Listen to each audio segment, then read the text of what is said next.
Lead India TV news, सुबह से अब तक की खास खबरें न्यूज अपडेट में।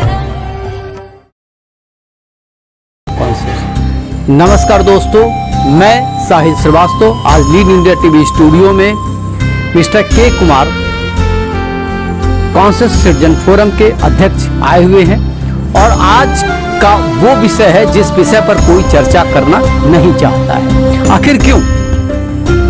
उसकी सबसे बड़ी वजह है कि ऐसी कंपनियां जिनको राजनीतिक संरक्षण मिला होता है या तो पुलिस प्रशासन की मिली भगत, आखिर इनके साथ ये मिलकर पोंजी जैसी कंपनियों का संचालन करते हैं और उसके साथ ही साथ ये गरीब जनता को मोटे मोटे प्रलोभन देके इन्हें लूट लेते हैं और लूट कर ये कंपनियां फरार हो जाती हैं। ऐसे अनेकों प्रकरण आ चुके हैं, लेकिन उसकी तरफ सरकार आंख बंद करके सोई हुई है।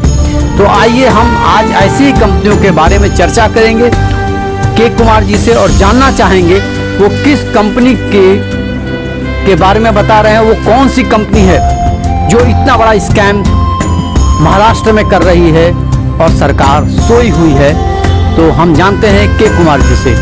कुमार साहब, आप पहले तो उस कंपनी का नाम बताइए, कंपनी का अपने बारे में बताइए। जी, मैं एक एनजीओ चलाता हूं और मैं इस तरह का अवेयरनेस प्रोग्राम चलाता रहता हूं ताकि जनता इस पे ठगी से बचे और सरकार भी जागे, सरकार कड़ी से कड़ी कानून बनाए ताकि ऐसे भ्रष्टाचारी लोग, ऐसे दुष्ट लोगों को जेल के सलाखों में भेजा जाए ताकि वो पूरी जिंदगी अंदर रहे, लोगों की गली कमाई, उनके खून पसीनों का कमाई यूं ही ना लूटा जाए। इसी सिलसिले में मैं आज एक कंपनी के बारे में आपको बताना चाहता हूं आम जनता को। इसका नाम है राइट कैपिटल।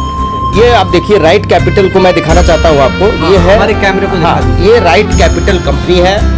ये अभी नवी मुंबई बेलापुर में है इसका ऑफिस, लेकिन इन लोग का मोड ऑफ ऑपरेंडिस ऐसा है, ये ऑनलाइन बिजनेस करते हैं और जगह जगह होटल में, जगह जगह सेमिनार करते हैं। सेमिनार करके लोगों को आकर्षक ब्याज दिलाते हैं, इतना हेवी प्रॉफिट दिखाते हैं, इतना हेवी ब्याज दिखाते हैं कि लोग लालच में इसके कंपनियों के चक्कर में फंस जाते हैं। ये एक लुच्चे लफंगे लोगों की कंपनी है। इस तरह के जो चीटर लोग होते हैं उन अपना एक नेक्सस बना के, एक टीम बना करके, और ये अपने साथ बहुत अच्छा लालच दे करके बहुत सारे एजेंट्स को भी जोड़ते हैं। जो एजेंट, हर कोई एजेंट जानता है कि ये एक ना एक दिन लूटेगा, जितना दिन दे रहा है ले लो और उसके बाद ये कंपनी लूट के भाग जाएगी। ऐसे बहुत सारी कंपनियां आई और गई और इसमें से कुछ ऐसे लोग हैं जो बहुत सारी कंपनियों में पिछले भी लूट के और भाग्य भरोसे ये बच गए, क्योंकि ये लोग पुलिस में सेटिंग रहता है। ये लोकल जिस जगह काम करते हैं उनको लोकल गुंडे, पुलिस ये सेट करके काम करते हैं ताकि इमीडिएटली इनको कोई ना पकड़ सके।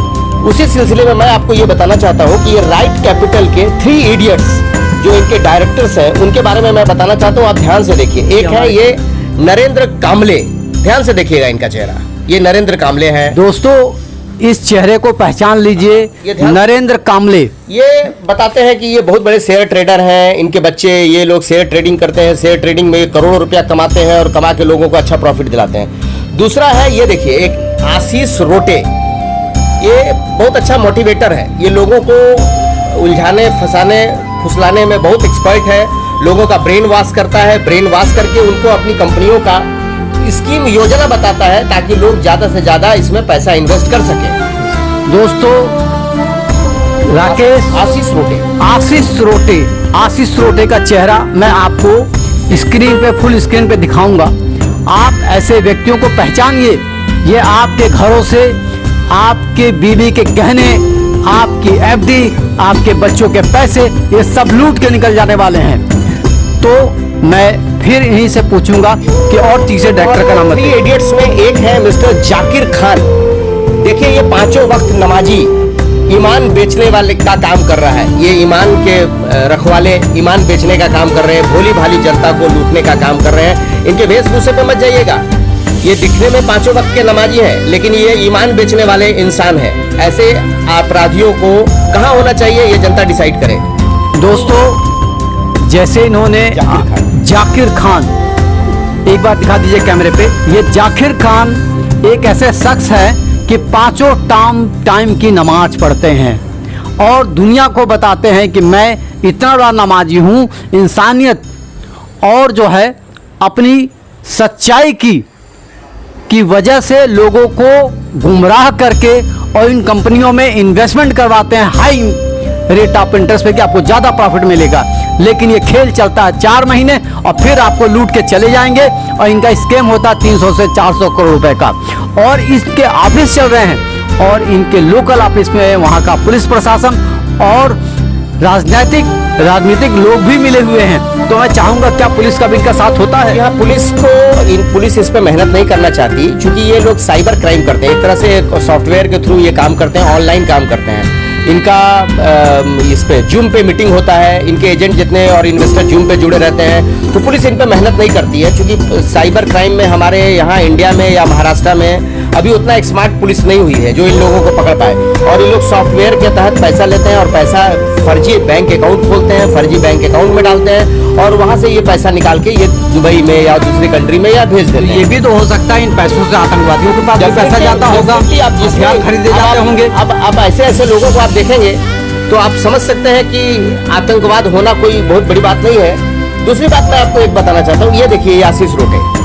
अभी आपने कुछ दिन पहले देखा होगा महादेव एप्स का लगभग 5000 करोड़ का स्कैम, उसने 200 करोड़ रुपया दे करके कैश खर्च करके दुबई में शादी की, जिसमें बहुत से सेलिब्रिटी को फंसा दिया उसने।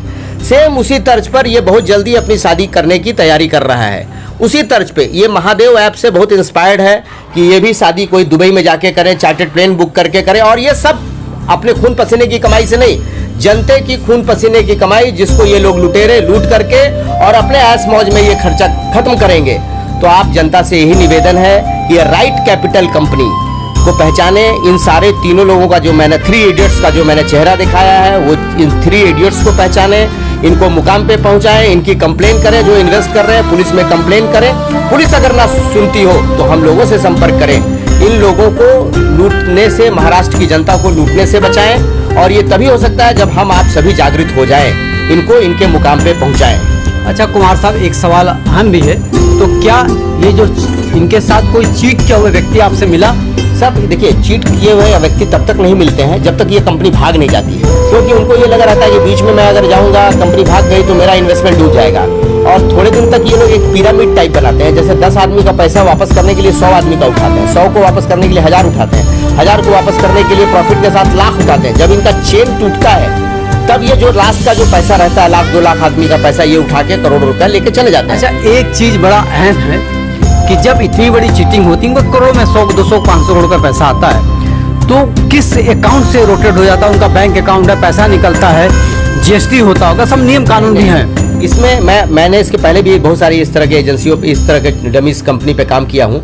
ये क्या करते हैं, कुछ ऐसे बैंक्स हैं जो प्राइवेट बैंक्स, जिनको रहता है कि सिर्फ आप मेरे यहाँ टर्नओवर कीजिए। बैंक के स्टाफ भी इसमें मिले हुए थे, मैंने ईडी में भी लिखा और सब जगह लिखा। बैंक के स्टाफ क्या करते हैं, ये 2 से 3 महीना उस बैंक में अकाउंट ऑपरेट करते हैं, डमी अकाउंट होल्डर्स को, किसी गरीब का अकाउंट खोल देते हैं, उसमें से पैसा लेते हैं और ऐप से कनेक्टेड रहते हैं। जैसे उनके खाते में पैसा आता है, वो ऐप में ट्रांसफर होता है, ऐप से ये साइफन हो जाता है, पैसा दूसरे कंट्री में चला जाता है या दूसरे जगह चला जाता है, इनके पास कैश आ जाता है। तो ये बड़े सातिर, बहुत एक स्मार्ट चोर हैं और साइबर ठग हैं, और ये लोग जानते हैं कि इलेक्ट्रॉनिक सिस्टम से कैसे लोगों को लूटा जा सकता है। अच्छा, एक चीज बताइए, ये साइबर क्राइम है, तो क्या इस क्राइम को साइबर में रजिस्टर्ड किया गया है आपके माध्यम से अभी तक? नहीं, देखिए हमने कंप्लेंट डाला है, नवी मुंबई पुलिस को कंप्लेंट दिया है मैंने, कंप्लेंट की कॉपी भी मेरे पास, मैं अभी आपको हैंडओवर करूंगा। दूसरी बात, सबसे बड़ी बात क्या होती है कि ये इनका नॉन बैंकिंग का कोई लाइसेंस नहीं है। ये सबसे पहले मैं बता देता हूँ, ये एकदम डमी कंपनी है। इनको ना रिजर्व बैंक से कोई लाइसेंस मिला हुआ है, ना ही NBFC से, ना ही साइबर ये लोग शेयर का ट्रेडिंग करते हैं, तो स्टॉक एक्सचेंज से भी इनका कोई रजिस्ट्रेशन नहीं है। सिर्फ ये अपने आप को, ये बहुत सड़क छाप लोग हैं, ये इनकी ना इनका कोई विशेष क्वालिफिकेशन है, ना ही इनका कोई बैकग्राउंड है, ना ही ये कोई बहुत बड़े इंडस्ट्रियलिस्ट हैं। ये लोग सड़क छाप आदमी हैं जो लोगों को अनएक्सपेक्टेड प्रॉफिट बताते हैं। जैसे आप 100 रुपया लगाएंगे तो 150 रुपया कमाएंगे, 200 रुपया कमाएंगे, मनी 3 टाइम्स 4 टाइम्स 6 महीने में, साल भर में डेवलप होगा, और विद इन पीरियड ये ह्यूज पैसा लेकर के यहाँ से फरार हो जाएंगे। अच्छा दर्शकों, अभी कुमार साहब ने जिस कंपनी की बात की है, रेड कैपिटल, राइट कैपिटल, मैं तो आपके उस पे दे दूंगा जी। तो दोस्तों, मैं चाहता हूं कि राइट कैपिटल जैसी कंपनियां बहुत सी होंगी, आप उनसे अलर्ट हो जाइए, वरना आपका घर खाली हो जाएगा, आपका बैंक खाली हो जाएगा, आपके बीवी बच्चों के गहने बिक जाएंगे, और फिर आप कर्जे में आत्महत्या कर सकते हैं। तो अगर ऐसा कुछ होता है, किसी ने अपनी सारी पूंजी लगा दी, तो क्या हत्या भी हो सकती है? सर हत्या तो आप आत्महत्या तो डेफिनेटली लोग करेगा, जिसके गड़ी कमाई जाएगी वो बेचारा क्या करेगा। आजकल आप देखते हैं बैंक से छोटे छोटे लोन लेके शेतकरी आत्महत्या कर लेता है। ये तो उनके पूरे जिंदगी का कमाई लूट लेते हैं। मैं ऐसे ऐसे कुछ फैमिली को जानता हूँ जिन्होंने रिटायरमेंट के बाद अपने पूरी रिटायरमेंट के पैसे लगा दिए और इस तरह की कंपनियां भाग गई हैं। मैं वैसे भी मिसाल रखा हूं जो दूसरी इस तरह से कंपनियों में इन्वेस्ट किया है। सबसे पहले मैं आपको बता देना चाहता हूं कि महाराष्ट्र में MPID महाराष्ट्र गवर्नमेंट ने बनाया है एक एक्ट, लेकिन उसमें भी 7 साल का सजा है, इसीलिए कुछ खास उसमें हो नहीं पाता है। और इसमें 420 वगैरह इसमें साबित इसलिए नहीं हो पाता कि जनरली ये ऐप के थ्रू पैसा लेते हैं और वो ऐप गायब हो जाता है। बहुत लोग छोटे छोटे अमाउंट रहता है तो लोग पुलिस के पास नहीं जाते, पुलिस इंटरटेन नहीं करती। वकील रखेंगे तो वकील का ही फीस इतना हो जाएगा कि जितना उनका इन्वेस्टमेंट अमाउंट है। तो मतलब कुछ इस तरह का एक नेक्सस है जिसको ये लोग बहुत बारीकी से जानते हैं कि कस्टमर मेरे ऊपर कुछ कर नहीं सकेगा, और थक के 2-4-6 महीने ये गायब रहेंगे, लोग शांत हो जाएंगे, फिर ये प्रकट होंगे दूसरे नाम से, दूसरी कंपनी से, फिर ये कंपनी बना के चालू हो जाएंगे। अच्छा, जो आपकी CCF है, जो आप उसके अध्यक्ष हैं जी, आप क्या चाहते हैं प्रशासन से, या आप किस तरह की जंग लड़ाई आप लड़ रहे हैं इनके खिलाफ में? क्या आप चाहते हैं जिससे कि हम इस चीज को ज्यादा से ज्यादा मीडिया के माध्यम से लोगों के बीच में लेके जाने का प्रयास करें, जिससे कि ऐसी चीटर कंपनियों को बंद कराने का हमारा भी आपसे मीडिया का जो सहयोग हो सकता है हम पूरा सहयोग कर सके। कोई आपका ऐसा मोर्चे प्लान है तो बताइए, जिससे कि हम इसको बहुत अच्छे तरीके से इसको आगे बढ़ाया जाए। जी, पहले तो मैं आपके जो दर्शक हैं उनसे ये निवेदन करूंगा कि जो आप अपने ये मीडिया पे जो देखेंगे आप इसको ज़्यादा से ज़्यादा स्प्रेड करें। और मैं सरकार से मांगनी ये करूंगा, सरकार के नज़र में या पुलिस के नज़र में जैसे ही इसकी सनद दी जाती है, सूचना दी जाती है, गवर्नमेंट को इमीडिएट इस पर एक्शन करना चाहिए। मैंने देखा है कि पुलिस डिपार्टमेंट एक्शन लेती नहीं है इस पर, वो सोई रहती है। और पुलिस डिपार्टमेंट ही नहीं, इंडिया की लगभग कोई एजेंसी ऐसी नहीं है जो प्रॉम्प्ट एक्शन ले, इस तरह से लूट को बचाए, चाहे वो CBI हो, चाहे ED हो, चाहे अदर एजेंसी हो। क्या ED के तहत ही आएगा? नहीं, अगर मनी लॉन्ड्रिंग होता है तो ED के तहत आएगा, लेकिन ये छोटी कंपनियां और बड़ी बड़ी कंपनियां इस तरह की हुई हैं, लेकिन वो इस तरह से करती नहीं है। कुछ वो पॉलिटिकली मोटिवेटेड जो कंपनियां, साइबर क्राइम ही वही उसी का। हाँ, मतलब भारत में इनके खिलाफ अभी कोई कड़ी से कड़ी कानून नहीं है। कम से कम आजीवन कारावास का तो सजा जरूर होना चाहिए। इस तरह की डिमांड है आपकी? जी हाँ, जी हाँ, क्योंकि ये नहीं एक दूसरे का नहीं, ये हजारों लोगों का घर परिवार, उनका भविष्य खराब करते हैं, आने वाला भविष्य खराब करते हैं। रिटायर्ड आदमी का पूरा पैसा ले लेते हैं, वो बेचारे भूखे मर जाते हैं, अंत में उनको शेल्टर होम में जाने की नौबत आ जाती है। जो नवयुवक है उनका पैसा खा जाता है, उनका भविष्य खराब हो जाता है। जो मिडिल लोअर फैमिली के हैं उनके पास जमा पूंजी खत्म हो जाती है, बेटे की शादी, इलाज, घर परिवार, सब मकान तक बिकते हुए मैंने देखा है। कुछ ऐसे केसेस मेरे नजर में आए हैं जिन महिलाओं ने सूद पे पैसा लिया और उन सूदखोरों को वो पैसा नहीं दे पा रही हैं, तो उनको अपने आप को समर्पित करना उनके सामने पड़ा। अब सोचिए ऐसा कि वो अपने शरीर तक को उनके पास रख दिया। ऐसे ऐसे बुरी परिस्थिति में इन लोगों ने डाला है लोगों को। तो ऐसे दरिंदों को कभी माफ नहीं करना चाहिए। और खासकर मैंने ये 3 चेहरे दिखाए हैं, ये बहुत सातिर बदमाश है, इनके पहले से भी बैक रिकॉर्ड है इस तरह से पब्लिक को लूटने का। इसको जरूर कड़ी से काट हो सकता है दोस्तों कि जो तीनों आपके सामने चेहरे दिखाए गए हैं वो कोई नए नहीं, पुराने भी क्रिमिनल्स होंगे। ये पुलिस प्रशासन का कार्य है कि उनके क्रिमिनल्स रिकॉर्ड को निकाला जाए और समाज के सामने, देश के सामने ये तथ्यों को रखा जाए, और ऐसी कंपनियों के खिलाफ में जितना जल्दी हो सके सरकार तुरंत एक्शन ले। और मैं इसी के साथ एक कुमार साहब आपसे आखिरी बात को करना, जय भारत, जय महाराष्ट्र, जय हिंद। दोस्तों, जिस तरीके से आज हमने आपको एक ठग कंपनी के बारे में बताया है, इसी तरीके से महाराष्ट्र के सभी ठगी कंपनियों के बारे में हम समय समय पर उनकी सच्चाइयों को उजागर करते रहेंगे और उनको भंडाफोड़ करेंगे। आप देखते रहिए लीड इंडिया टीवी। जय। खास खबरें लगातार बने रहिए हमारे साथ। अब हमें दीजिए इजाजत, कल फिर मिलेंगे न्यूज अपडेट की खबरों के साथ। देखते